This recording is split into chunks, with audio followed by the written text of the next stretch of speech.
Long time no see. Questions for Coach? I'll start real quick. I'll just get these injuries out the way.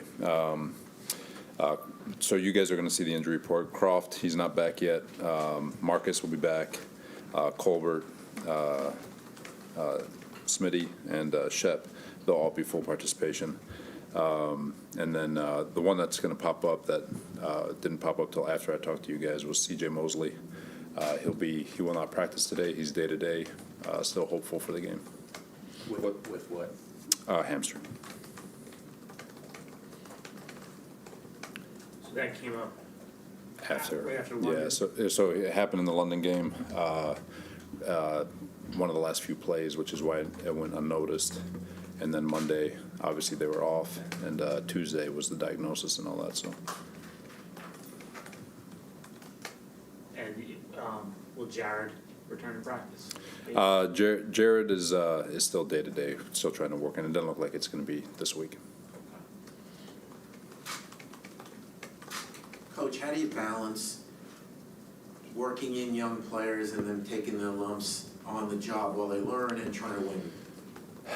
It's the same. Like we believe that this group can win. It's an exciting group that we've got.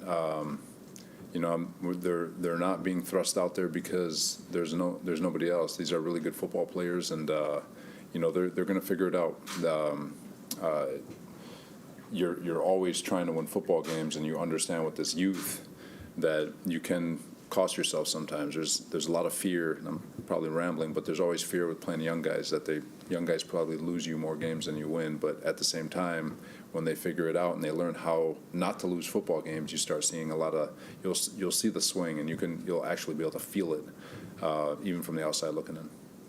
Robert, can you on Croft? I've seen it listed as chest, ribs. What exactly is he dealing with? It's a back issue. Oh, now it's a back. Okay. He's all kind of injured then. He's fighting his way back. I give him credit. It is not easy what he's going through. So. Is CJ's status for the game in jeopardy, or are you confident that he'll be able to play? He feels good about it. Obviously, when it comes to those lower extremity injuries, you just kind of feel the player out. Each one is different. However it shows up on the MRI. I remember Sherm had a grade 3, and he missed one game. And those are supposed to be 6 to 8 week injuries. And so every player is different. The way they heal, he feels confident. He said he's dealt with these before, so we're 10 days out now, so we'll see how the week goes. What grade is this one? I'll leave that for him. If you don't have him, you'd be a little thin there, right? Because Hamza's on IR, Jared's not ready to return. Yeah, you got obviously it's again another young group, but Noah Dawkins is on our practice squad that we'll be able to bring up and all that stuff. So we're fine at that linebacker spot with a lot of guys who've been getting a lot of playing time. So Cashman's back, obviously. Right. One more injury thing. With Kyle Phillips, he's eligible now to come off PUP. How close is he to being activated for Same. We're hoping next week to get a bunch of guys practicing again. Obviously, I don't take my word for it, but that's the hope. That's the hope of it all. But he looks good. He's been working hard, and he's a guy that we're excited to get into the fold. What improvements have you seen from Mac Jones from week 2 when you saw him that week versus now? I think he's been pretty consistent. They do a really nice job too with regards to how they play the game. I mean, he gets rid of the ball. I think it's like 2.6 on average, which is pretty fast. He's starting to push the ball down the field a little bit more, but at the same time, it's our job to try to make things uncomfortable for him. And I think our D line and the speed at which we're operating on the back end, I think we can do a really good job with the way he's playing. So excited for the second matchup for him, but again, I still think it comes down to how we play.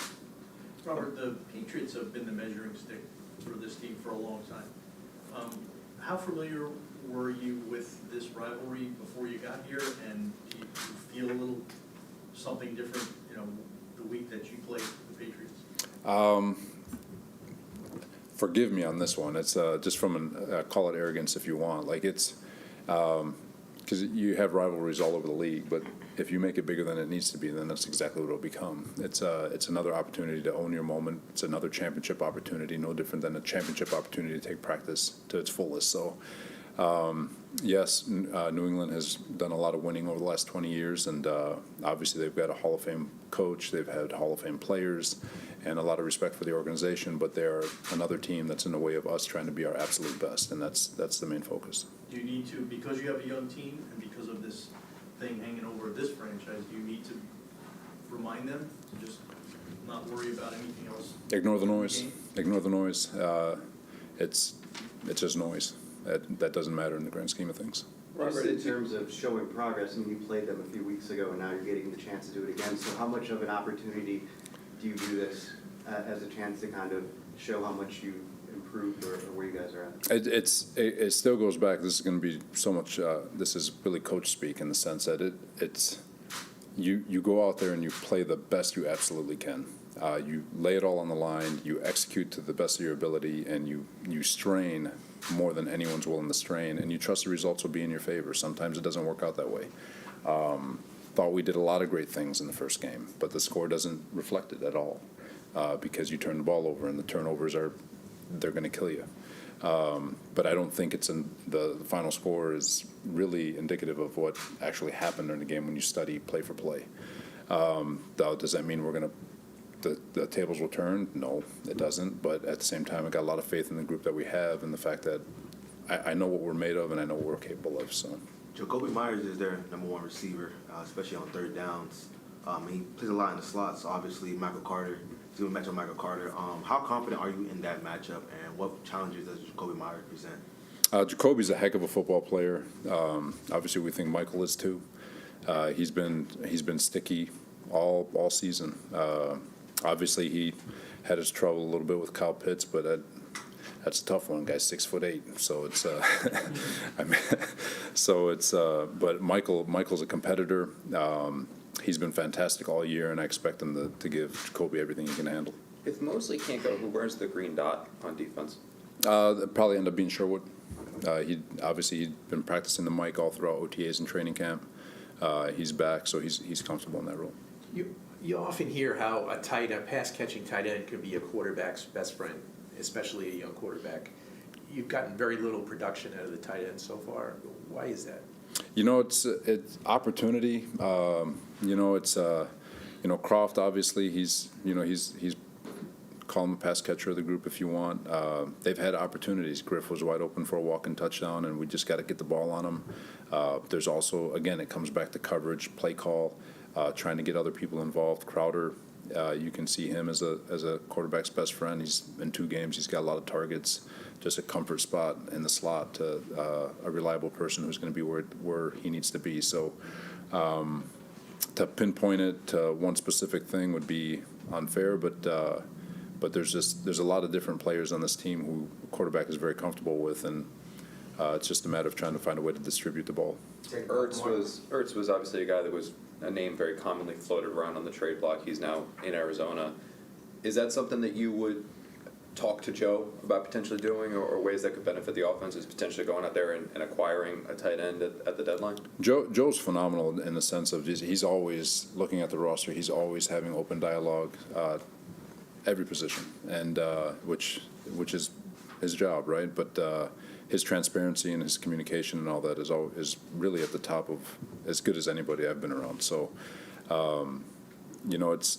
So to answer your question, there's not very many stones Joe leaves left unturned. Mac Jones, one area he loves to throw the ball to is over the middle. 62% of his throws actually over the middle. So, do you focus on the causation, like what's causing that? Do you just try to take away that? Like, what kind of goes into trying to, obviously don't give me like the exact information, but like what goes into... No, I want the exact information. Don't let him off the hook. No, I can give you something on this one. When you see a tendency like that, what do what's the approach to that? No, so Josh McDaniels forever has been one of the best in terms of attacking your run-pass conflict. So he finds the defender who's got the hardest run-pass conflict within a scheme, and he just attacks the heck out of him.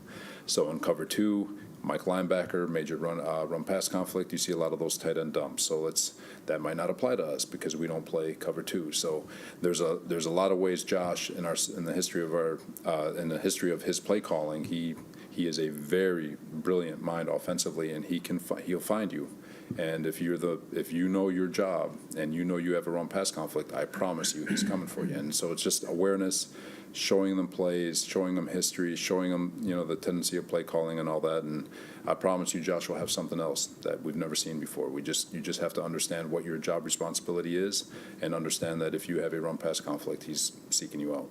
Brian and then Al. When I asked about Elijah Moore on Monday, he said we're going to get our best players on the field, and he's one of them. In college, he played mainly in the slot. You have Jamison, who's also one of your best players. How much of an issue has that been trying to get him on the field and get him opportunities? Well, he's still the great thing is that he's still getting on the field.